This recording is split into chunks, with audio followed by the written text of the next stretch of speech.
शुरुआत में हम एक भयानक रेगिस्तान देखते हैं। यह ऐसी जगह है जहां जीवन और मृत्यु के बीच बहुत ही छोटा सा फर्क है।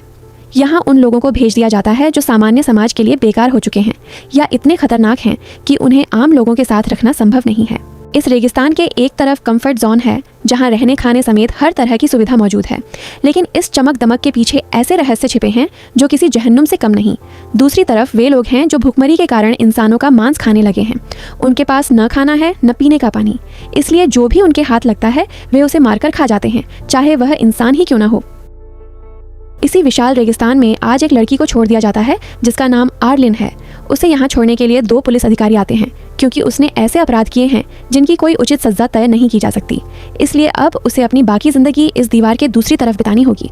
उसके साथ आगे जो कुछ भी होगा उसकी जिम्मेदारी अमेरिकी सरकार नहीं लेगी। यह बात वहाँ लगे एक बोर्ड पर साफ साफ लिखी हुई है।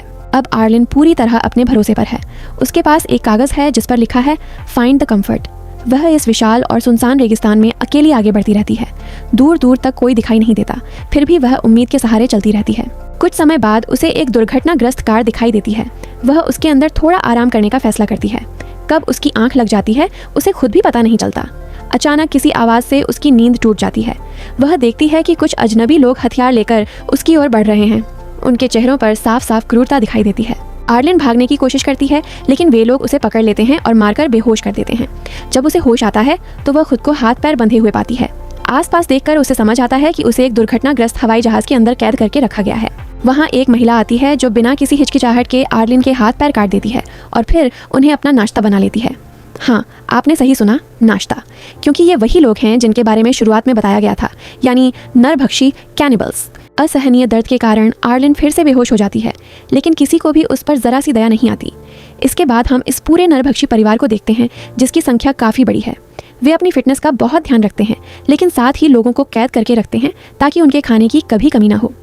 इसी दौरान हमारी मुलाकात दूसरे किरदार जेसन से होती है, जो अभी भी इस समूह का हिस्सा है।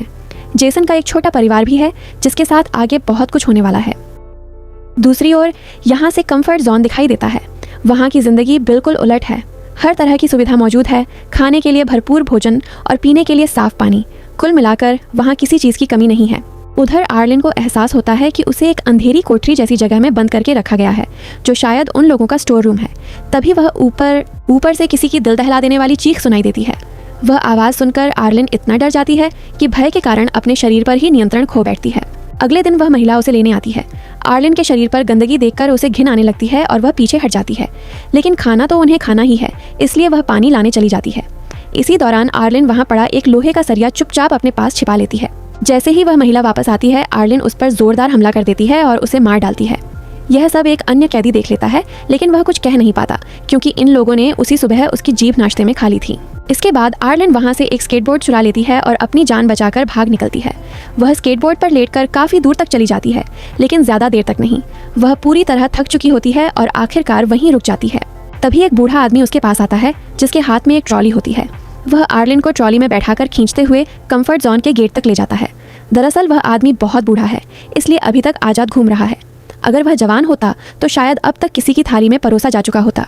जब कंफर्ट जोन के लोग आर्लिन को इस हालत में देखते हैं तो तुरंत समझ जाते हैं कि यह नरभक्षियों का काम है। वे उसे अंदर ले जाते हैं, उसका इलाज करते हैं और रहने के लिए एक कमरा भी देते हैं। आर्लिन अगले 5 महीने वहीं रहती है। अब उसकी हालत पहले से कहीं बेहतर हो चुकी है। उसे एक कृत्रिम प्लास्टिक का पैर मिल गया है और वह वहाँ अपेक्षाकृत शांति से जीवन बिता रही है। दूसरी ओर कहानी फिर जेसन की तरफ लौटती है। वह अपनी बेटी कैट का एक स्केच बना रहा होता है क्योंकि वह एक अच्छा चित्रकार है। तभी उसकी पत्नी आकर बताती है कि घर में खाना खत्म हो गया है। इसके बाद जेसन एक बंधक लड़की के पास जाता है जिसे उन्होंने कैद करके रखा हुआ है, क्योंकि आज वही लड़की उसके परिवार का भोजन बनने वाली है। लड़की उसके सामने दया की भीख मांगती है, लेकिन जेसन को जरा भी रहम नहीं आता। वह एक ही बार में उसका सिर धड़ से अलग कर देता है और फिर उसके शरीर के छोटे छोटे टुकड़े कर देता है। उधर एक सुबह आर्लिन दिखाई देती है। वह अंदर से पूरी तरह टूट चुकी है। जब भी वह आईने में खुद को देखती है, उसे अपने शरीर की कोई ना कोई कमी नजर आ जाती है। उसके कटे हुए हाथ और पैर हर पल उसे उस दर्दनाक घटना की याद दिलाते रहते हैं। अब वह किसी भी कीमत पर उन नरभक्षियों से बदला लेना चाहती है। इसी उद्देश्य से एक दिन वह बड़ी मुश्किल से एक बंदूक चुरा लेती है। फिर कंफर्ट जोन के पीछे वाले रास्ते से बाहर निकल जाती है, जहाँ से बहुत कम लोग आते जाते हैं। उधर हम जेसन की पत्नी शैलेन और बेटी कैट को देखते हैं। दोनों जरूरी सामान की तलाश में बाहर निकली हैं, इस उम्मीद में कि उन्हें कोई काम की चीज़ मिल जाए। कुछ ही देर बाद आर्लिन की नज़र उन दोनों पर पड़ती है। वह आर्लिन चुपचाप उनके पास जाकर खड़ी हो जाती है। शैलन डर के मारे उसके सामने हाथ जोड़ लेती है। वह कहती है कि वह किसी को कुछ नहीं बताएगी, बस उसे जाने दे, क्योंकि उसके साथ उसकी छोटी बेटी भी है। लेकिन जैसे ही आर्लिन को पता चलता है कि शैलन भी एक नरभक्षी है, उसका गुस्सा फूट पड़ता है। आर्लिन कहती है, मैंने भी तुम लोगों से अपनी जान की भीख मांगी थी, लेकिन तुम लोगों ने मेरे हाथ पैर काट दिए थे। इसके बाद बिना देर किए वह शैलन को वहीं गोली मार देती है। कैट कुछ भी नहीं समझ पाती कि उसकी माँ के साथ अचानक क्या हो गया। वह बस हैरानी से खड़ी रह जाती है। तभी आर्लिन की नज़र उस छोटी बच्ची पर पड़ती है और उसके मन में उसके लिए दया जाग जाती है। वह कैट को नहीं मारती, बल्कि उसे अपने साथ लेकर वापस कंफर्ट जोन की ओर लौट जाती है। रास्ते में दोनों को वही बूढ़ा आदमी दिखाई देता है। वहाँ कैट को एक खरगोश पसंद आ जाता है। आर्लिन वह खरगोश खरीद देती है और फिर कैट को अपने कमरे में ले जाती है। वह किसी भी हालत में उस बच्ची को दुख नहीं पहुंचाना चाहती, क्योंकि वह जानती है कि इन सब घटनाओं में कैट की कोई गलती नहीं है।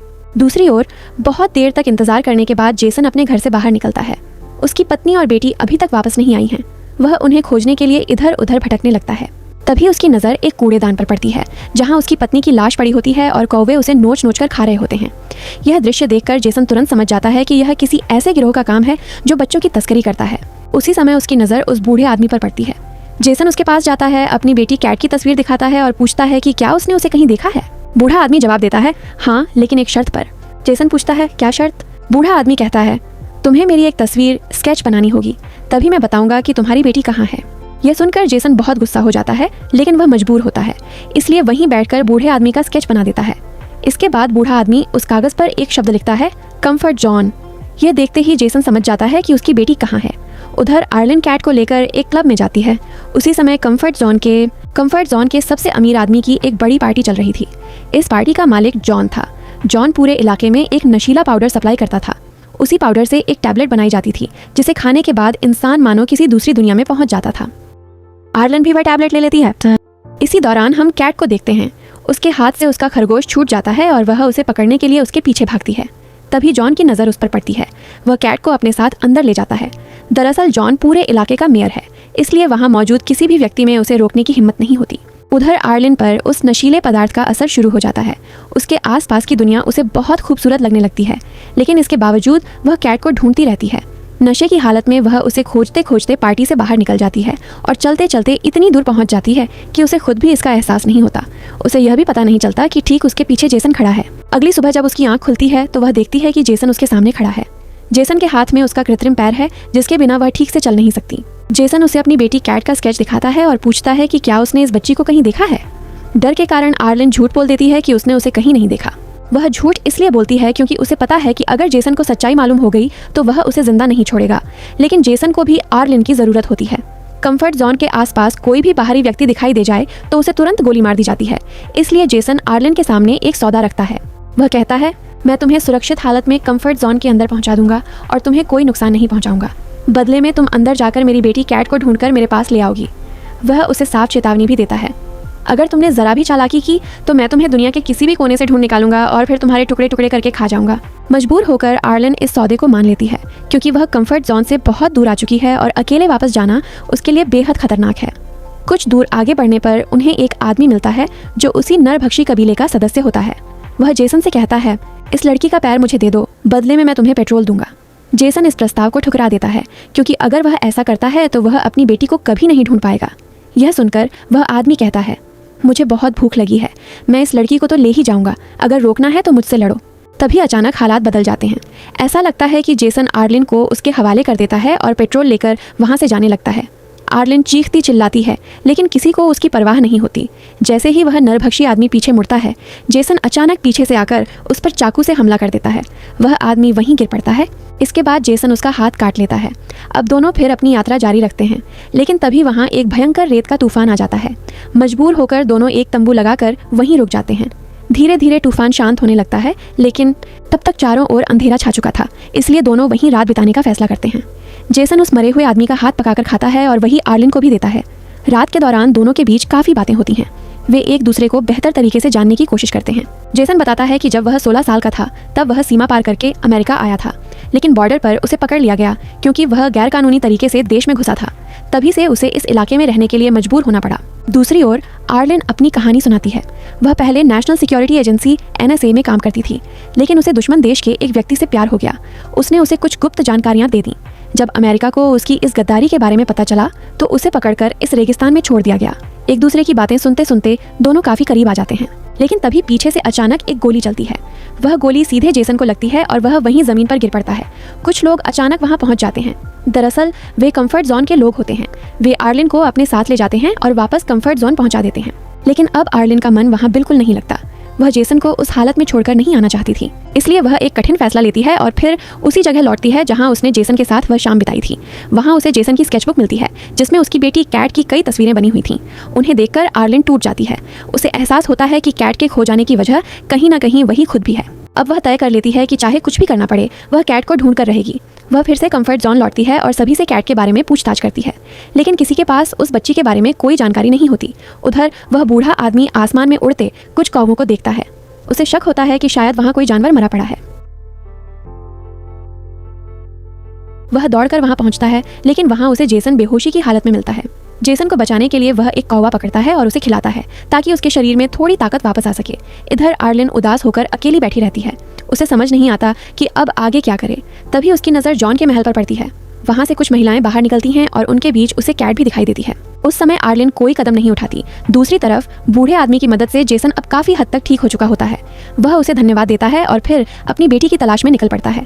इधर आर्लिन उस महल में पहुंचती है जहां बहुत सी महिलाएं काम करती हैं। वे सभी उस नशीले पाउडर को छोटे छोटे पैकेटों में भर रही होती हैं। यह सब देखकर आर्लिन उनसे अनुरोध करती है कि उसे भी वहां काम पर रख लिया जाए। यही हमें पता चलता है कि जॉन ने कैट को गोद ले लिया है क्योंकि उसकी अपनी कोई संतान नहीं है। इसी कारण जॉन आर्लिन को भी काम पर रख लेता है। इसके बाद एक महिला आर्लिन को एक कमरे में ले जाती है ताकि उसे अच्छे कपड़े पहनाए जा सकें। वॉशरूम जाने का बहाना बनाकर आर्लिन अंदर जाती है और अपने कृत्रिम पैर में छिपाई हुई बंदूक निकाल लेती है। फिर वह उसी महिला को बंधक बना लेती है और उसे अपने साथ लेकर जॉन के पास पहुंचती है। वह जॉन से कहती है, अगर तुमने अभी इसी वक्त इस बच्ची को नहीं छोड़ा तो मैं इस औरत को मार दूंगी और इसके पेट में पल रहे बच्चे को भी। यह सुनते ही जॉन डर जाता है। वह एक पल भी देर नहीं करता और तुरंत कैट को आजाद कर देता है। कैट को लेकर आर्लिन कंफर्ट जोन से बाहर निकल जाती है। उसी समय सामने से आता हुआ जेसन उन्हें देख लेता है। अपनी बेटी को जिंदा देखकर वह खुशी से भर जाता है, लेकिन तभी आर्लिन उससे एक अनुरोध करती है। वह कहती है कि वह भी उनके साथ रहना चाहती है। यह सुनकर जेसन गुस्सा हो जाता है। वह कहता है, हम नरभक्षी हैं, तुम किसी भी समय मेरा शिकार बन सकती हो। लेकिन आर्लिन मना कर देती है। वह कहती है कि उसने जेसन को पसंद करना शुरू कर दिया है और वह सिर्फ उसके साथ रहना चाहती है। इसी बीच कैट अपने पिता से कहती है कि उसे बहुत भूख लगी है।